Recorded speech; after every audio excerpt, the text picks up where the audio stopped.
Welcome back to Your Turn to Roll, and to the next chapter of our Two of Annihilation campaign. Tonight's episode is The Predator's Claim. If you're enjoying the story, make sure to like the video, subscribe to the channel, and hit the notification bell so you'll know when we go live this Sunday. This is the first night our aspirants spend in the wilds of Chult, away from the city walls, alone with the jungle, and under its watchful eye. Let's jump in and see how they fare. She hung her pack next to a tree so that it doesn't collect water on the ground. And she would go, walk over to this tree. The map has this foreground effect. So if you walk under these trees, they kind of go away, but they don't go away completely. So you should be able to see them at least partially. So she'll walk over to this tree and begin tying off a rope to here. And then again, slowly walk her way. So I'm just using this so I can get Sage out of the way for the moment, so I don't have to puppet her around too much. Xanthar and Fang are hanging around the campfire. Lorelei, how long are you? Until she's told otherwise, she's just gonna kind of keep trying to play music, not be loud about it, but just kind of just chill. If she's playing music, Fang might join in, you know how huskies try to sing along, but it just sounds like crap? That's what Fang's doing. Lorelei, as you hear Fang jump in on your music, is it jarring to have someone sing along with you? When's the last time you played your instrument? You know, you've been traveling on the road for a while. On the road, you're not on the road. You've been traveling you've been traveling out and about for a while. When's the last time you played somewhere? For the most part, she's played at home, not too much in front of people, unless she's more comfortable. So this is probably the first time she's really tried to play in front of everybody. So to hear Fang kind of jump in, she probably misses a cue and is like, oh, okay. But kind of all right, well, let me just ease back into it, and is doing her best to harmonize. Yeah, I think when you for a moment, when you stop playing the music and you kind of get jarred or jostled, you do hear more than just Fang. Somewhere, there's a very quiet sort of, there's a very quietness to a floodplain like this. It's a lot of noise, right? There's crickets, there's cicadas, there's snakes, there's alligators, there's birds of prey. There's I described there being a thunderstorm far off. So this is the site where you guys are. This is the appearance of the floodplains. For those of you playing along at home, there is the mountains in the background. Those would be the Cobalt Mountains. There is a storm rolling up from them. We're getting closer to the end of the day, so you guys are seeing a little bit more rain, a little bit less sunshine. I'm going to drop you back over to the map now. But as you reach, as you take a momentary pause, the floodplain is not quiet by any sense of the word, but you hear a sort of unnatural hush far off in the distance, followed by a flare goes up in the sky. From the city, from Port Nyanzaru, there is a rush, almost like an expectant rush. They move at a very quick speed. There's 3 of them. Only one of them is carrying a torch. The other 2 are kind of hard to see because it's already getting to be dusk. I think that you can probably make out that at least one of them have wings, but it's hard to tell if the other one looks like they are winged or not winged, but they're flying very quickly towards the source of the flare. But yeah, you hear this blood-curdling scream followed by flare going up in the sky. That didn't sound all that good. No, I'd rather think it didn't. Well, that's one group down, or at least one person. Suppose that bodes well for us? Or not. Suppose whatever's out there might come for us next. Parn would be very unused to not doing anything, especially when he knows something is coming and there's things that he could use. So he's going to be trying to take any sticks that he can find and turn them into spikes. For means of difficult terrain, just so I can know mechanically what you're shooting for and I can try to match it.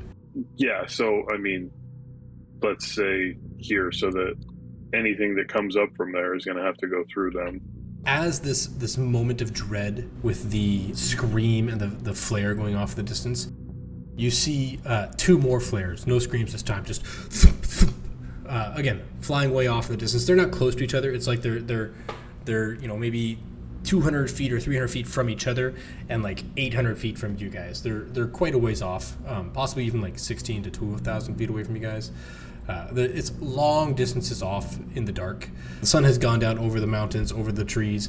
You're just in that last like twilight hour of the day here. As these screams start to go off, the flares start to go up, there is a increasing sense of sort of unease. You can hear somewhere less far off, but still somewhat close, or still somewhat far. You hear the familiar of Quetley Knox calling out commands to their group. And as you look over in that general direction, it's probably the last thing you see before the light is lost on the day, that Quetley is flying around the area. They are up off the ground, sort of flying, swooping these giant circles, and they are barking down commands to their group. Does anyone want to try and get some sleep? I mean, I would love to, if no one was opposed to it. Scurry over and go lay down. Well, it's... Didn't Sage set up the tarp? Well, that's right. Sage would be working. She would have tied off the tarp to this tree and would have come down over here like, okay, let me tie it off to this tree. She's just walking around, so your camp will be covered by this slanting tarp as she tries to get you some of the somewhat out of the rain. Do we know how long the night is typically here? I would say it will probably rise at the equivalent of like 6:30. So you probably get like the first signs of light in the morning. And what time would it be now as sun is setting? 7:45. It's 8. So you have 9, 10, 11, 12, 1, 2, 3. Yes, I still count on my hands. Like 11 hours. 6. You have like 10 and a half hours till daylight. Well, hearing no objection, Lorelei is going to make her way over to the driest corner and roll out her bedroll and lay down. Yeah, you step underneath one of the tarps and underneath the tree, so you've got like you're covered by the tree, and the water runs off the tree to the tarp and then off the side, so you're out of the way here. Sage will run over and she'll take the edge of the tarp and drive a piton into the ground so that it creates this gradual sloping down, so the water all runs past you guys into the water here, so you don't pool up water on the tarp itself. And then she too will go and grab a rest. So I'm going to, so I don't have to pilot her anymore, I'll lay her down. If anyone else would like to go to a rest, I can stand watch for a while. Yeah, I think since Lorelei was the first one to lay down, he's like, oh, okay, we're going to bed, and he's gonna go right over to her, do a little spin, and then lay down like half on top of her. Yeah, Lorelei is just kind of like, I guess this is happening. Taps him on the shoulder a little bit, like, good dog. So it's gonna be a bit of a floral wet dog scent over in one corner. Instead of it smelling like, lilac or ylang ylang, it smells like wet lilac and wet, like, as if they've dropped all their leaves and they are now just a pile of wet detritus. Awesome. That's a pleasant smell. Okay, Taryn will go sit on this log. He will pull out like a book and begin ruminating over his book and studying the words, and starts to say some of the words, very quietly. He makes hand gestures, and as he does, his little motes of magic appear in front of him, and he like waves them away. So at this point, it's just Zenthar and myself, right? That's correct. And where's your raven at, Fang? What would your raven do if you're asleep?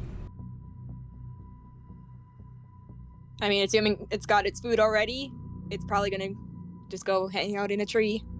Because I don't imagine it'd want to hang out on the ground. It'd probably want to be high up still. I will walk over to Zenthar, but making sure to watch behind his back, because he obviously can't. I know that you're from here, or at least work here. Is there anything that we need to know? I mean, Are we talking surviving wise? In the present situation, yes, that is what I had in mind. There's other things I wouldn't mind hearing them though. Well, usually it's not involving watching others. Usually just my own back kind to watch. I'm still getting used to it.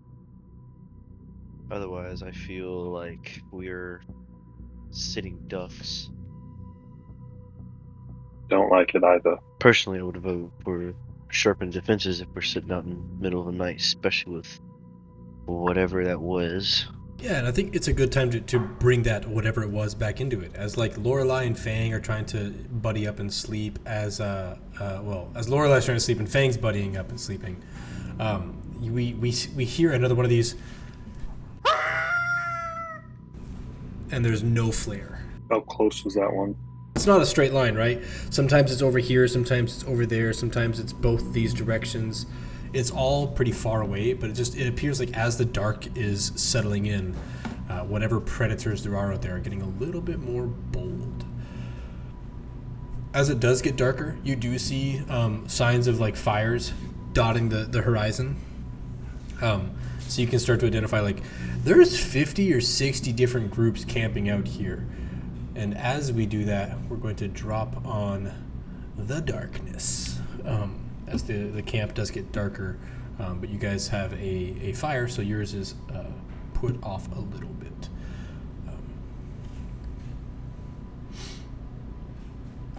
Sorry, I didn't mean to derail you. I should probably learn not to do that if you guys are role-playing, to not open my friggin' mouth, but I did, so turn it back to you. I should have asked the rest of the party. I would assume that you could see in the dark. Perhaps. I didn't think to ask if the others could. Other than the mutt, I doubt it. Do you think Lorelai would have been able to fall asleep that fast, or do you think you're hearing a lot of this conversation going on? She's probably hearing the conversation, but she's just keeping her eyes closed and kind of maybe pretending. Yeah, there's the constant like tap, tap, tap, tap of loud rain hitting a tarp. It seems louder when it hits a tarp. It's like sleeping under a tin roof. As you guys are chilling out, you hear that same sort of rustling down in these weeds, kind of around the lower part of this. I don't want to say map because you're not on a map of the lower plane. You see there's a little bit of action going on down back where you saw those two dinosaurios. Only because you can see in the dark and because they are within the radius of the fire, you see their heads just like poking out of the reeds, sort of looking at you. They kind of study you. They poke their head back, but you see them looking in and out of the reeds, kind of all up and down this shoreline. Pop in and they kind of look around. They never really leave the reeds. They just study you from this side. Would I have noticed them? You have dark vision. My perception is shit. You have dark vision, and they, like, I'm assuming you're not just casually, you offered to take a watch. I'm guessing you're not, like, studying your shoelaces. Correct. So when I wouldn't be talking to Zenthar, I would be walking around, I think Zenthar notices them first, because you're looking towards Zenthar, and Zenthar's looking past you. So Zenthar notices them first. Terran seemingly makes no notice, like no sign that he notices them. He continues perusing over his books. At some point, he would like close his eyes and just sit very quietly, holding his book in front of him. Fingers like moving over as if he were reading Braille. Fingers moving over the words in the pages. He makes no notice of the little dinos. I feel like Zenthar would just constantly be on alert. It's like if he was talking to Parn and you heard, or if not saw, he would just snap and like look at it, just like kind of like watching. Yeah. So his reaction immediately telltale for you, Parn, that there's something he's looking at. You take a look over there and you see these two dinos in the same place they were earlier. No. Eventually, they would, if you did not engage them, they would tuck back into the reeds. Do we need to worry about those little ones? Not unless they call their mother. What? She's their mother. Something I'd rather not associate with, if possible. And now, as the night gets a little bit darker, these flares pop up a little bit more often. The screams pop up. There's almost always a flare that accompanies a scream. Sometimes there's a flare with no scream, and then like twice or three times throughout the whole night, there's a scream with no flare. And you see like the guild members flying out to the, in droves now.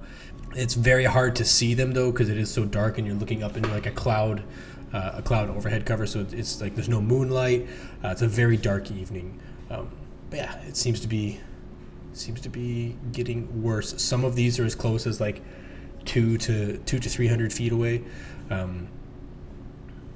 Again, all coming from closer to the jungle.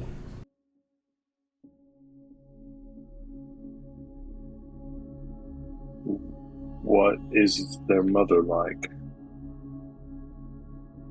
Couldn't say. Never met.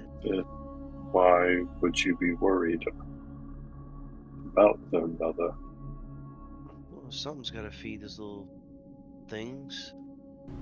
Yeah, you start to notice the water, the rain becomes a little bit heavier. There's starting to become running water through these channels that you're between. Those of you who are resting, it's maybe been 10, maybe 30 minutes since you went down, just with these dinos darting in and out. At some point in time, you notice there's less of a sound in the reeds and more of a sound in the bushes. But you know that means like there's water behind them. They can't retreat into the water anymore. So they're a little bit closer, pressed a little bit closer to you. Parn will start to walk around and try and actively look out into the darkness and see if he can see anything. Yeah, why don't you make a perception check as you're trying to perceive the area, the night that's going on. 18, you're still on disadvantage. I don't know why, but you're still on disadvantage. So, you notice as you step up to walk out, there's a sort of a reaction in these bushes as two of these little things from the same area where they were, they see you approaching them and instinctively they're like, nope. And they begin darting off to a different bush to get farther away from you. They split up and they run further off into the dark. And you see there's a larger rustling of leaves still lingering here in this sort of like spiky fern plant. You begin to hear like, it's hard to perceive really what's going on because there's running water now on both sides. You see that you are kind of on an island here, but there's the area behind your camp is slowly beginning to become flooded over here in like this rice paddy. There's just a lot more water as the rain continues to get heavier and heavier and heavier. Your fire gets a little bit impeded by the rain as its light becomes slightly dimmer. Taryn will see that and he's like, I think I can make it brighter if we want to, but it won't be. I'm going to need to dig it out of the pit, so it's going to become a little bit more visible beyond our camp. Is it something you would want me to do and pick it up and make it? Otherwise, it's going to become flooded in that hole. Parn will hear this and kind of look towards the rustling that he heard over here, and take a step back just to be able to talk, but still looking over there. What do you think things are? The whole of the night is very dark, but you see these fires punctuated across the distance of the landscape, as lots of people have campfires. It's like one of the first things you have to do in a survival situation. So there's lots of people with these. You see some of the flares coming up from the campfire sites, and you see some flares coming up from non-campfire sites, so it doesn't appear to be any like correlation between it. I think we ought to raise it. Gotta stay warm. Right, and I don't wish. And he looks around at the sleeping people. I don't wish your party to be completely blind out here.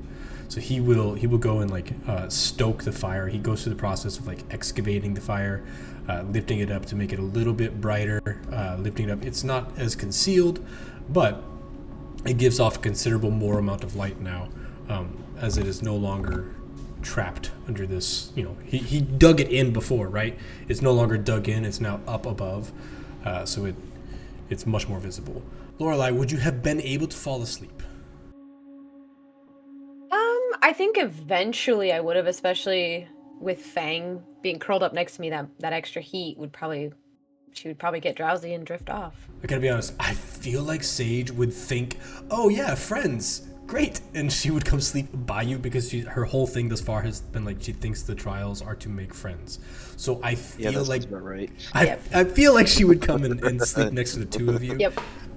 Thinking like this is what friends do. She's never slept next to. She's never had friends, so this must be what they do. So you have like it's a little Lorelei sandwich, perfect. Yeah, you have like a wet dog human on one side of you, and then a jungle human on the other side. I don't know which one smells more like the jungle. We'll leave that to your imagination. And they're all next to the fire, so at least you guys won't be damp. You are like the closest to the fire. You do notice there is a larger rustling in the leaves over here as it tries to be sneaky. Over where? I'm going to pop it out on the map. Okay. Let's change layer tokens. As this bigger dino and two little ones pop out. Change layer tokens. Change layer tokens. Dadgummit, and adding turns when I don't mean to. Change layer tokens. Okay, so this little dino and these two bigger ones pop out, and they are trying their best to be sneaky and like walking around here to where they see like a pack, and these two little ones begin like rooting around inside the pack, like looking for food, looking for rations, and the bigger one sort of like walks around and looks like crouches down behind this log, but because the two of you are like actively looking for it, you see it. It's not big like a 5-foot dino. It's still like a Labrador-sized dinosaur. I'd say dog. Yeah, it's a dog-sized dinosaur, and it's tucked back behind this log, very low to the ground, still bipedal, but like the camera would just see its little fingers creeping up on the edge of the log like this, and its head would poke up and kind of look over the camp. Like Gollum. Yeah, essentially. Yeah, that's a good reference. It would just be like.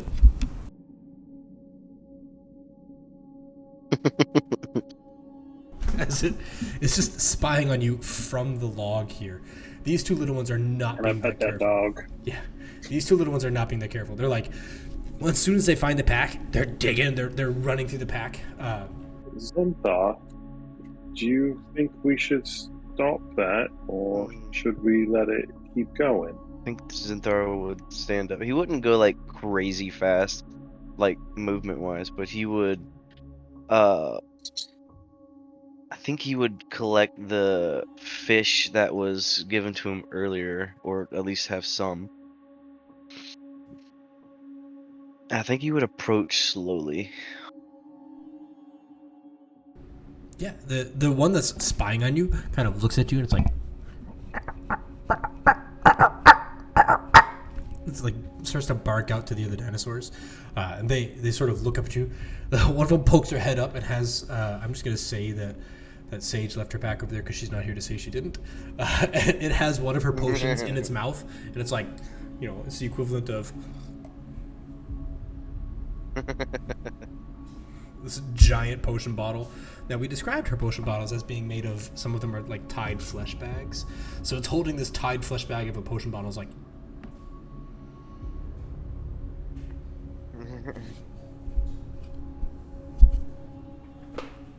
it takes its victory and begins to slowly walk back towards the reeds here. This one jumps up on the log.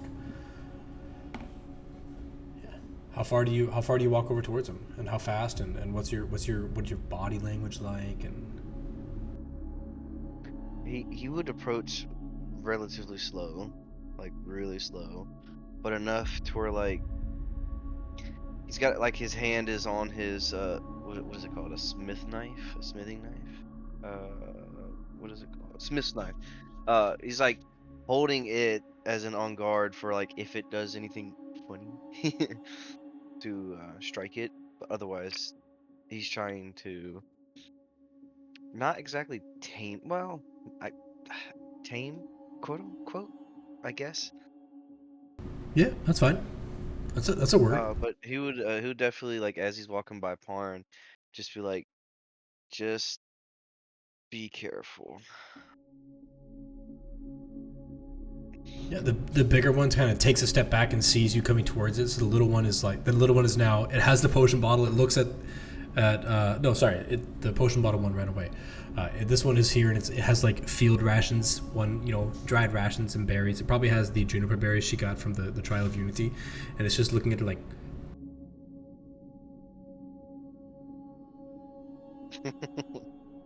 As Zenthar is walking towards them, I'll kind of switch positions with him so that the backside isn't completely open. As you walk over there, you see there are 3 of them. These ones are being much more stealthy. As all 3 of them, one of them has like Sage's whatever she has on her in its little greedy hands, and it's using its teeth to like try to chomp at the rope tying it to her. You turn around and you see them, and it's like these ones over here were meant to grab your attention, because these ones over here, as soon as you see them, they're like, ah! they begin taking off. Each one of them. Go ahead. Yeah, I'll walk over, trying to get close to them, and gently start trying to wake these 3 up, who are in a big cuddle puddle. Yeah, these little things run off into the. You hear them run off into the water. There's like a splash for a moment, and then they become difficult to see after that. Yeah, you wake the others up. Yeah, I'll start shaking feet gently. Things are getting a little bit dicey out here. I think that we could use the rest of you now. Lorelai's just gonna roll over and kind of nuzzle into Fang and be like, "Not now, Mom. I'm still sleepy." I will sprinkle some water on her face. It's in an otherwise like wet environment. You're the one dry thing, and then a leak springs. And you are doused. I like imagining that Parn just like grabs the tarp and it's like, it's just a deluge. Oh yeah, as soon as the water hits, she's like, "What is happening?" They were literally stealing from Sage, the little dinos, while Does you she were have just anything sleeping. worth stealing? Oh yes, her favorite stick. I mean, I think that's okay. We might be able to find her another stick. Friends with a different stick. There have been 6 of these little dinos out here already. Okay. I feel like we need to be on the lookout. This little one, as you described, Zenthar, you're not being aggressive towards it.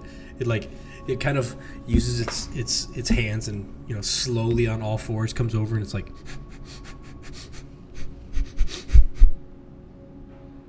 puts its little greedy hands on your dagger and it's like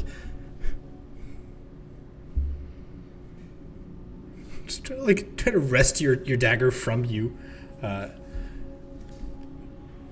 You just move the fish to it then. Yeah, it lets go of the dagger and grabs the fish and just bolts, pew, into the weeds it goes.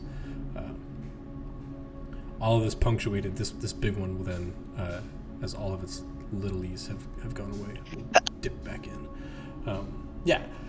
All of this punctuated by the screams getting closer and closer. Taryn stands up, folds his book, tucks it into his coat, and he's like, right, I believe we don't want too much attention. Are we going to clear these things out, or are we going to... Well, it seems they've all left. Am I correct? Have you ever seen one cockroach? I don't have cockroaches. Have you ever seen one ant? Yeah, no. Right. And he's just like molding. You see fire coming up in his flames in his hands already. He's like, right, nor have I. He's just at the ready. Tell him to cook something. He's going to cook something. You are greeted by the sound of barking dinosaurs, barking dog type things, as they all sort of look at you from the reeds, and you see them pop up in full force here, as they have kind of worked their way around your camp, and they begin all sort of slowly, like doing that sort of dino serpentine walk, as their head moves side to side, but their body their head stays very trained on you, and their body behind it kind of does this walking thing. So they're looking around at you, looking around at your packs, looking around at any sort of food you're hanging. They see, you look over, you see that Sage's bag, which I had previously described, I forgot, was up in the tree, has had its straps have been ripped off. So the straps are in the tree, but the pack itself has been spilled on the ground, as these things are now scavenging that. The bigger ones are looking at the rest of you, kind of you might be food. They're looking at Fang, who looks very food-ish, and they're going to slowly begin encroaching on your camp. This will be the third time, second time against an enemy. We are going to roll initiative. This being the opportunity to either chase them away or just obliterate them. Your choice. But we're going to roll initiative here. Do I have... Please work. Heck yeah. I don't have to roll those independently. Would we have had time for a short rest? Or was there not enough time? I do believe there would have been enough time for a short rest for Fang, Lorelei, and Sage. Yeah, then I'm just gonna... Yep. 5. Okay, that's a roll, actually. Nice. Get some health back. No, I didn't see GM. Whoops. That's okay. I can still see it. It still pops up in the turn order. I've got Zenthar, Lorelei, Parn, Fang. Roll your initiative, Fang. I shall roll. I'm getting through it. No. Roll it now. There you go. Okay, I did it. Initiative for Taryn. And then I normally like to puppet people who are absent by committee, but because we don't really know what Sage can do yet, I shall be playing Sage by myself. Okay. Or, you know what? We'll just take Sage out of it. Sage is immune to damage this time. I'm going to move her up here. Throw her to the front. Throw her to the wolves. Throw her to the wolves. She's my body armor. Okay. She has plot armor for the next 8 minutes. Okay. Let me change something here. Ka-chow. It's an appropriate volume. Okay. Change something here. All right. With that, Zenthar, you do manage to get the jump. You're at the ready. You were prepared for this. You knew they were coming for your goods. You have first act in this combat.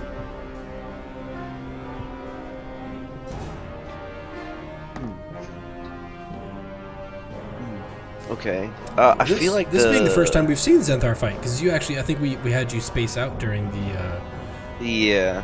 Interesting. Okay. Cool. Okay. That's my shirt. I feel like he would, not I don't know the word for psyching out is the term I guess I'll use. Instead of hand on the dagger ready, just instead to reach for his his maul as he just runs right up to it and just goes to it. Yeah, there's like a feint with the dagger. You know, you kind of step to the dagger, and then That's it. instead your torso twists. You grab the maul, and you just begin rushing this big one. Yeah. And I'm guessing you're just going in for the skull smashing. There you go. Oh yeah. Why is it disadvantage? No worries. Just That's tick not it, what it means. tick It's it off on the. Yeah. character sheet. Okay. Okay, yeah, 17 is definitely hit. This little dinosaur, again, it's the bigger of the two, but this little dinosaur pops its head out of the reeds, is slowly beginning to walk towards you, and you get the jump on it somehow. Like, you run up to it, your maul dragging it behind you, kind of like feinting with the dagger, and then you bring it up under its chin. It sort of sidesteps the dagger, and this heavy maul collides, and you hear like as the bottom jaw kind of like falls a little bit slack underneath it. It like lets out a little like the mouth kind of goes, you know, slack. What else are you doing? I think that's the only thing. Yeah, perfect. After you, it goes to a collection of these little dudes. This one is going to run up. Lorelei, where would you have left your pack when you were resting? Would you have like slept on it? Yeah? Yeah, I was thinking she was kind of using it like a pillow. Perfect. This little thing, I want you to look at your pack, and is it all neatly tucked in? Describe to us how Lorelei carries her backpack. It has, it's very organized. Like she's got a pocket for each thing. It's very well tucked. It's very like brand new. And yeah, so it's she's got it all tied together. Like she keeps it very ship-shaped. prim and proper. Do you have anything that would be carried on the outside of your pack, or would it all be neatly tucked inside? No, it would all be neatly tucked inside. Okay. This little thing grabs the straps, and it's like it's just like yanking on the straps of your pack. When it fails to really do any sort of damage, it just like it looks up at you. It's gonna take a small little like snap at your fingers, because I'm assuming part of you is on this pack, and it wants off of the pack. So it's gonna take a small little nip at your fingers. A 16 does hit, as it does just a small little nip for 7 piercing damage as it chomps into your hand. It's a small little nip. I'm laughing because that's almost under HP. Perfect. We're doing fantastic. As I quickly start calculating how many dinosaurs are on that. Okay. I'm not nervous. You're nervous. This thing that you whacked with the maul. Are Fang and Lorelei still on the ground? I think so. Yes. Fang Yeah, up. He got up. stood up yet. Fang was up pretty much right away. Yeah. So on your turn, you Parn can stand would up right away. offer his hand to help Lorelei up and get her behind him. Okay. Any other actions on your turn? I mean, once she's up, I'll take a swing at the little thing right in front of her. Okay. The one that like chomped her for just a small 7 damage. I'm sorry, Lorelei. Do you want me to swing? Yeah, go ahead. A 17 is definitely hit on this little thing. For 15. Yeah, as it like sticks its head out to grab Lorelei's hand, you bring the axe down, and the little hand, the little head that was on your hand is no longer attached to the body. As it just like squish, gone. Very, very surgical. Get behind me. Yeah, hearing that, she would probably actually take multiple steps. She'd grab her bag and just step back, like on the other side of the fire, as far away as she could get. And And she would probably... Yeah, she would probably give, as her bonus action, give Bardic Inspiration to Parn. Similar to last time, just, I'm sorry, I can't think. My brain's shutting down. I'll come up with something. But you have a little flower, like, buzzing around your head. Nice. Inspiration. There's no pressure. I'll always say, like, I'm not as charismatic as my bards. I wish I were, but I'm not. Okay. Fang, anything you're doing on your turn before we jump to Terran and the enemies? Fang probably grab the dino that's closest to him, just like bite it, and then like swung it around with his head for a little bit, and then chucked it at the bigger dino. Excellent. Not necessarily doing a lot of damage, just trying to like intimidate them. Yeah, like a grapple. Yeah, so I think it's like an opposing. It's like a grapple flavored as a chomping with the mouth. Yeah. Roll your athletics, or yeah, it's be athletics to like forcefully move them.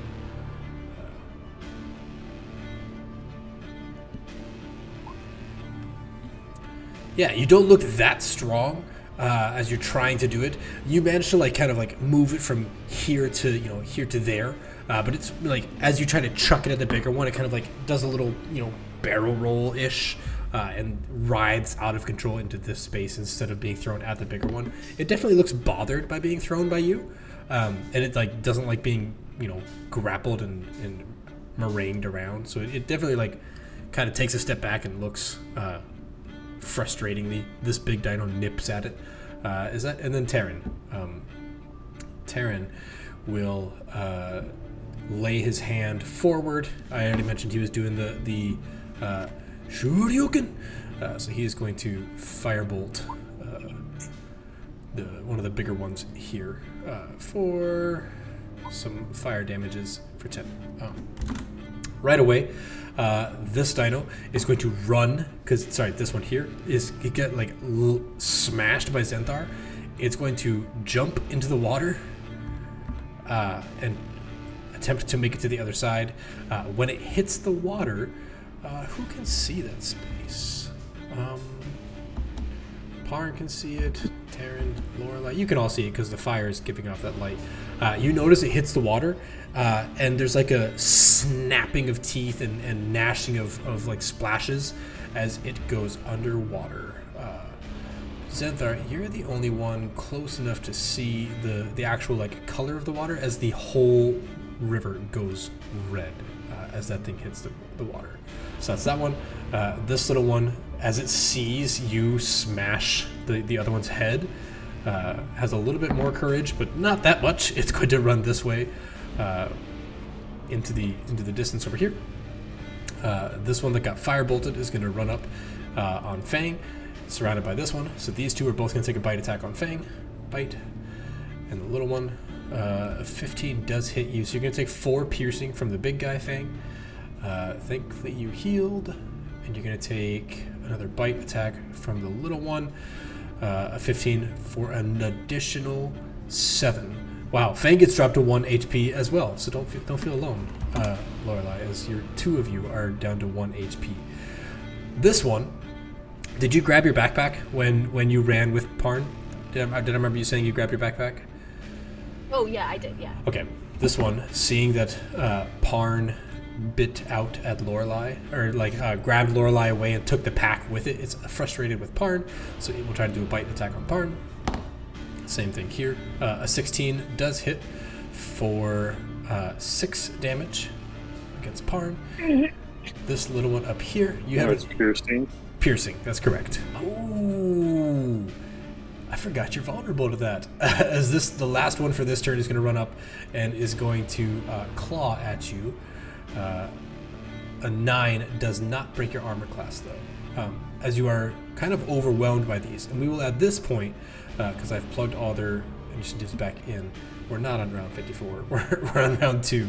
Zenthar, I finally got the turn order back restored, so. Hey. Will you add me in at 4? Yes. 4. Look at that. You're already in the right place. 4 and 0 were effectively the same. Yeah. I'm just letting you know that. We're also going to get to probably see the lingering injury chart if I can survive this. I mean, 3 of you are getting close. All right, Parn. Yeah. Parn, tell me, Parn, Zenthar, as you clobber that dino, it leaps over the reeds and plants into the river and just gets, what's that piranha movie? It just gets devoured in the water. It's your turn again. I think for that reaction, he would like, what in the hells? As he like backs up, but he like trips over the log, falls on his back or whatever, and like gathers his bearings, stays back up. What? By any chance, is there anything over here? I can't see underneath this tree. Yes. Let me remove those trees because they are, at this point, no longer helpful. There's a tree there, so we're just going to take this tree.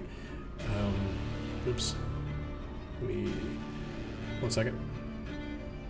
I mean, I could just step up underneath it. I just wasn't sure if there is anything there.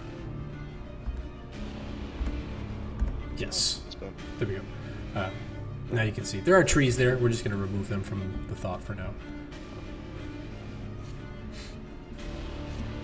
He's gonna keep his eye definitely focused like on that spot he saw. But he's gonna snap back and like, okay, focus, and just start swinging at these little boogers. Yeah. Let me see. A 25, a crit. Yeah, I think a 25 hits this little thing. As you kind of trip over. What's it look like? I mean, you critted this thing, and it is a. Let's say like it was trying to sneak up on Lorelei, and as he tripped back and fell, the hammer's like momentum going back just squishes this little thing. Yeah. You trip over the log. You instinctively jerk your arms back as you're off your balance, and your maul clobbers this thing, and it's riding the maul, and it rides the maul into the dirt as it becomes a velocipancake. Poor thing, stood no chance. You just splatter it. Yeah, good job. I say poor thing, but it also almost killed one of your party members. Not this one, but it's friends. Yeah, wham. Okay, after you, we go to Deinonychus number 2. This one, duking it out with Parn, sees that there's an easier target. What they really want is the food in the packs. Parn, where's your pack? Would you be wearing it the whole time? Yeah. They're going to go after your pack. So they're going to try to bite and claw you. So here's a claw. An 11 doesn't hit. Misses. So here's the bite. A 19 does hit for 7. And I go down. As you go down, and it grabs the pack and runs off into the distance. Getting over here and ducking down into the shallows of this thing over here. I need to send that to... Okay, Parn goes down. Now, we have a cool little lingering injury system. Parn, why don't you roll a Constitution saving throw? So the way this works, for really quick recap, there's a whole video on it, but if you don't want to watch that and you want me to explain it, I'll explain it real quick. When you go down, you have over damage. You make a Constitution saving throw against that over damage. If that brings you to 0, nothing happens, no lingering injury.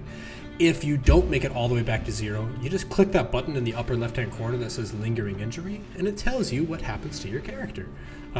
Some of them are bad, some of them are not bad, but you don't want to get the really bad ones. So you want to get that saving throw back to 0 if possible. Cool. And if you don't want to play with the lingering injury systems, don't do it. If it bothers you, don't do it. If you do it, I recommend you don't tell anybody your injury. That's why the whole thing is whispered. I recommend that you role play it as an interesting way to increase your character's role play opportunities. We're often lacking for significant moments that you can converse, and this is one of them. So that's how we're trying to do Cool. With that, let me set the dimensions of this thing. I want the rain back because it brings me joy. And Marie Kondo would say, if it brings you joy. Oh, okay. So we go on to Velociraptor 4. It is going to run up. It sees you splatter that one. It's like, nope, not worth the trouble. It's going to go up here and try to hide in these reeds. It's going to make a stealth check to disappear into a different layer. Okay. That one is already in a different layer. And we go to 3. 3 is, it's almost down to Fang. I think it's going to try to grab Fang. Do you have a pack, Fang? Do you have a backpack? I highly doubt it, no. Nice. Do you carry anything on you that would be edible, or are you the only edible thing on you? I mean, he might have like some rations. I don't know if they'd be like meat though. They could be like dried berries. Who knows? What it sounds like you're saying is that you are the food. This thing is going to try to take a bite out of your side. 15 to hit Fang. Yep. Is a 7, so Fang goes down. You have that lingering. Sorry, let's go. Yeah. Roll a con saving throw if you want to play that. If you don't want to play that, I understand.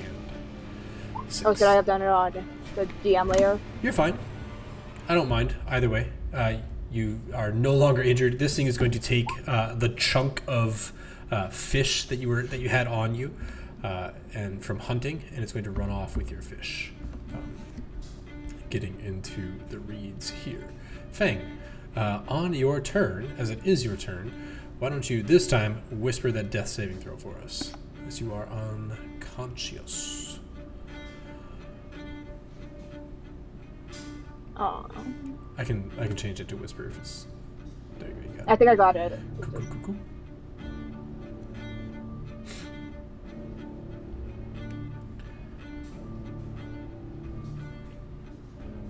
So it should be where you see current hit points. Beneath that, next to hit dice, there's a title called Death Saves. There you go. I got it. Thank you.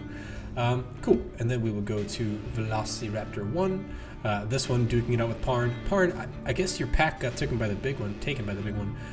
This one will come around you, get closer to Lorelei, and see that Lorelei is clutching their bag like, oh my god, I got my world rocked! And it's going to try to bite out at the bag again. The only way I can do that is to try to take you down.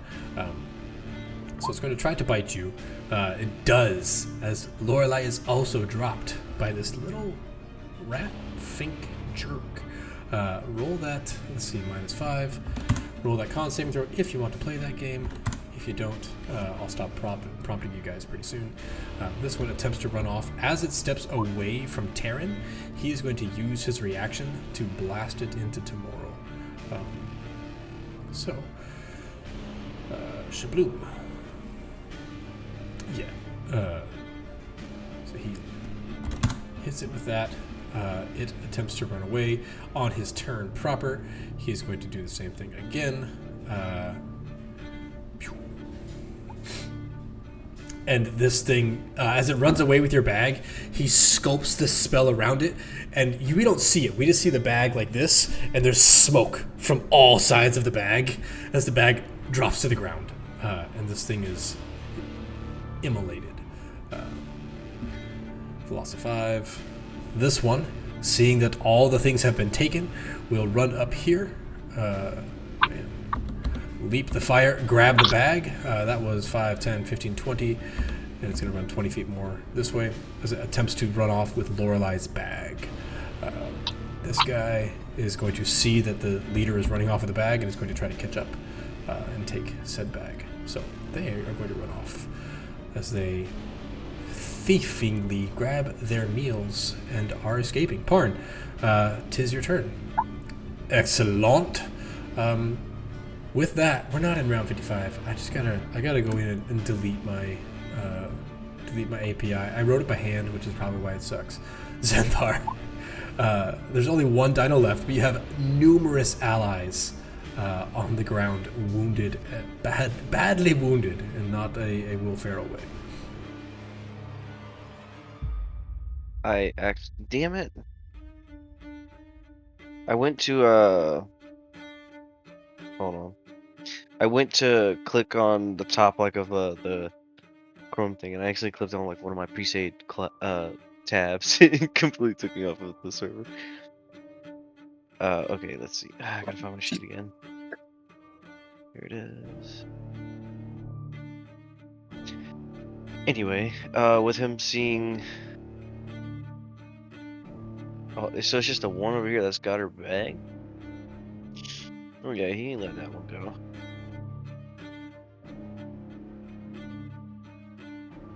Let's see.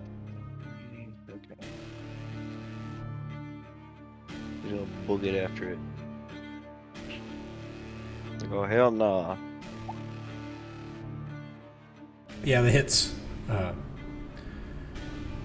You have been clobbering these things. You've been doing a very good job of just eradicating them.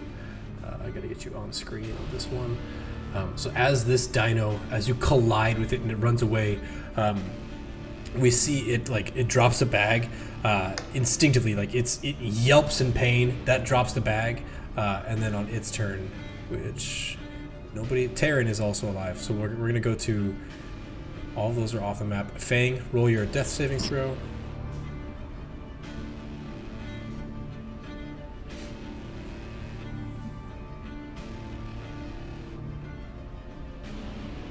Excellent.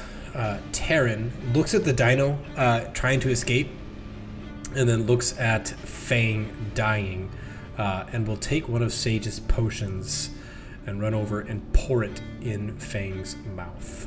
Fang, you will gain 2d4. Roll 2d4 plus 2. You will gain 6 HP from Taryn. So you go unconscious to this dino biting the bag, or biting you because you don't have a bag. And as you wake up, you see this tattooed visage of a balding man, the sweat running down along with the rain of the floodplains.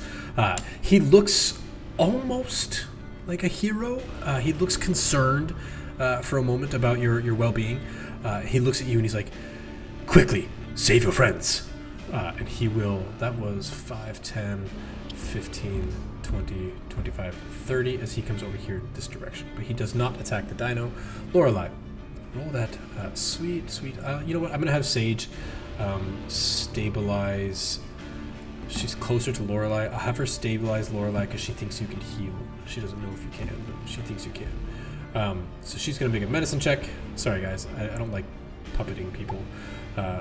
You are stabilized and no longer dying. Now it's your turn. Roll that d20 just to see if you get a 1 or a 20, and then you can pop back up if you do get a 20.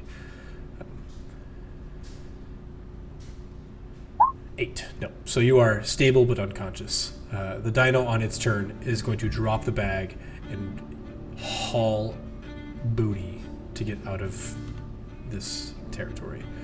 And with that, we would normally pop out of initiative, but because it's 9:40 or we're 90 minutes in, we're going to go to our break, and we'll reconvene to see what happens to Parn, as he has not yet stabilized.